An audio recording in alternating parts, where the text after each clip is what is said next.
तो सीधे लेके चलते हैं जहां पर पीएम नरेंद्र मोदी संबोधित कर रहे हैं। डिफेंस हो, स्पेस हो, ज्यादातर सेक्टर को इन्वेस्टमेंट के लिए, भारतीय टैलेंट के लिए, कंपटीशन के लिए आज अवसरों की एक प्रकार से अनगिनत अवसरों की एक परंपरा खड़ी कर दी है। देश में लॉजिस्टिक को कॉम्पिटिटिव बनाने के लिए मल्टी मॉडल कनेक्टिविटी पर फोकस किया जा रहा है। साथियों, एक वाइब्रेंट इकोनॉमी में जब एक सेक्टर ग्रो करता है तो उसका सीधा प्रभाव दूसरे सेक्टरों पर भी होता है। लेकिन आप कल्पना कर सकते हैं कि अगर एक इंडस्ट्री से दूसरे के बीच में बेवजह की दीवारें खड़ी कर दी जाए तो क्या होगा? तब कोई इंडस्ट्री उतनी तेजी से ग्रो नहीं कर पाएगी जितनी की उसमें ताकत है, जिसका तो करना चाहिए।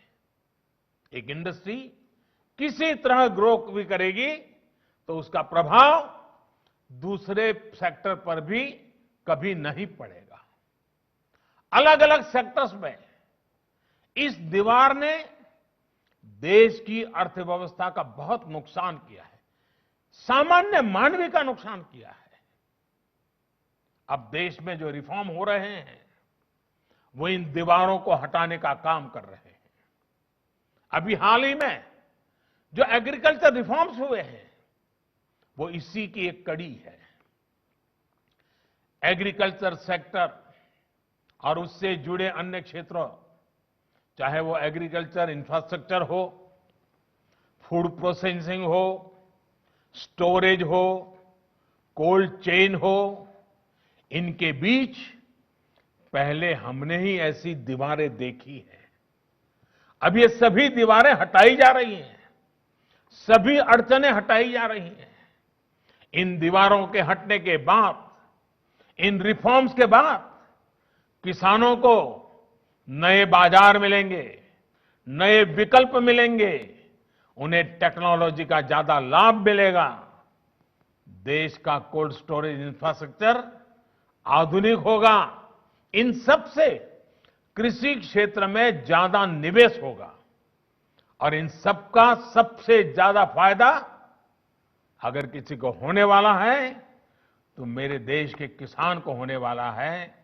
जो छोटे छोटे जमीन के टुकड़ों पर जिंदगी पालता है, उस किसान का भला होने वाला है।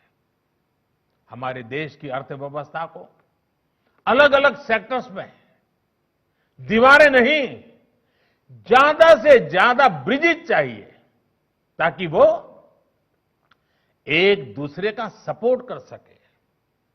साथियों, बीते वर्षों में इन दीवारों को तोड़ने के लिए कैसे एक प्लान और इंटीग्रेटेड अप्रोच के साथ रिफॉर्म किए गए हैं, इसका एक बेहतरीन उदाहरण है।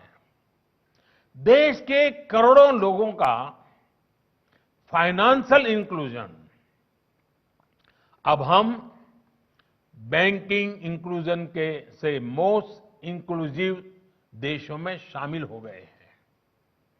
आप भी इस बात के गवाह रहे हैं कि तमाम अवरोधों को दूर करते हुए भारत में किस तरह आधार को संवैधानिक संरक्षण दिया गया। हमने अनबैंक को बैंकों से जोड़ा, सस्ता मोबाइल डेटा, सस्ते फोन उपलब्ध कराकर गरीब से गरीब को कनेक्ट किया। तब जाकर जनधन खाते, आधार और मोबाइल JAM की ट्रिनिटी देश को प्राप्त हुई। साथियों, आज दुनिया का सबसे बड़ा डायरेक्ट बेनिफिट ट्रांसफर सिस्टम देश में काम कर रहा है। DBT देश में काम कर रहा है। अभी आपने भी एक इंटरनेशनल जर्नल की वो रिपोर्ट पढ़ी होगी जिसमें भारत में बनाई गई इस व्यवस्था की भूरी भूरी प्रशंसा की गई है। कोरोना के समय में जब अनेक देशों को अपने नागरिकों तक और इसी बीच ये बड़ी और अहम जानकारी आपकी टीवी स्क्रीन पर हम आपको बता रहे हैं, जहां पर कृषि कानून को पीएम मोदी ने किसान हित बताया। फिक्की के कार्यक्रम में बोल रहे थे प्रधानमंत्री। ये बड़ी खबर, अहम जानकारी, कृषि कानून किसानों के हित में है।